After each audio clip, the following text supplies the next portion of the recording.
नाज़रीन अस्सलामु अलैकुम वरहमतुल्लाहि वबरकातुहू। आज का छठा सबक है कि गर्मियों की छुट्टियों में तलबा और तालिबात को चाहिए कि वो तिजारत करे, मुलाजिमत करे, ज़राअत करे या फिर किसी की दुकान पर मज़दूरी करे या किसी के यहाँ जाकर मज़दूरी करे, क्योंकि इस्लाम सुस्ती को, काहिली को पसंद नहीं करता और किसी पर बोझ बनने को भी पसंद नहीं करता, बल्कि किसी पर बोझ बनने को शदीद नापसंद करता है, बल्कि शदीद उसकी मज़म्मत करता है।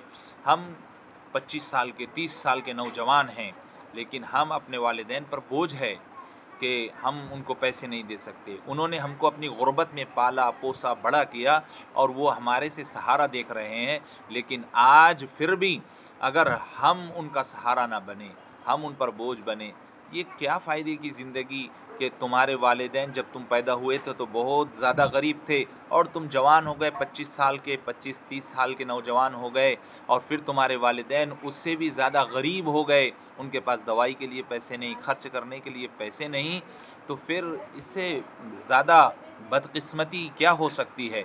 इसलिए हुज़ूर अकरम सल्लल्लाहु अलैहि वसल्लम ने बकरियां चराई, हुज़ूर अकरम सल्लल्लाहु अलैहि वसल्लम ने तिजारत की, तो आपको भी चाहिए कि आप तिजारत करें, मुलाजिमत करे, ज़राअत करे। बच्चियां हैं तो ट्यूशन लगाए, बच्चियां हैं तो अपने मशीन सिखाए बच्चियों को, उनसे पैसे ले, या ख़ुद मशीन सीखे जाकर उससे कपड़े सीकर मज़दूरी हासिल करे, या मकतब की बच्चियों को बुलाकर उनको दीन की बातें सिखाकर उनसे पैसे ले, ट्यूशन लगाए।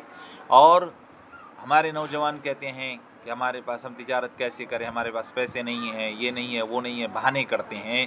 भाइयों, तुम्हारे पास 50,000 का मोबाइल ख़रीदने के लिए पैसे हैं, तुम्हारे पास 1,20,000 की गाड़ी ख़रीदने के लिए पैसे हैं, तुम्हारे पास 5,000 का ड्रेस ख़रीदने के लिए पैसे हैं, तुम्हारे पास गोप चैन ख़रीदने के लिए पैसे हैं, तुम्हारे हाथ में कड़ा पहनने के लिए पैसे हैं, जूता ख़रीदने के लिए पैसे हैं, और तुम कहते हो तिजारत के लिए पैसे नहीं हैं।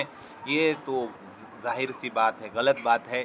अगर तिजारत नहीं कर सकते तो मज़दूरी करो, मुलाजिमत करो, जाओ बाज़ार में गठरे उठाओ, ट्रक में थैले डालो, मज़दूरी करना कोई बुरी बात नहीं है। हलाल कमाई कमाना ये सबसे बड़ी बात है।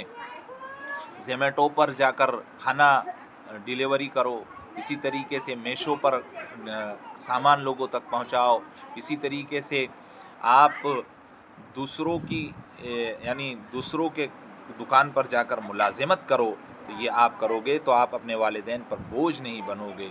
जब आप बोझ नहीं बनोगे तो आप दूसरों की मदद करने वाले ख़ुद बन जाओगे। अल्लाह मुझे और आप सबको अमल की तौफीक नसीब फरमाए।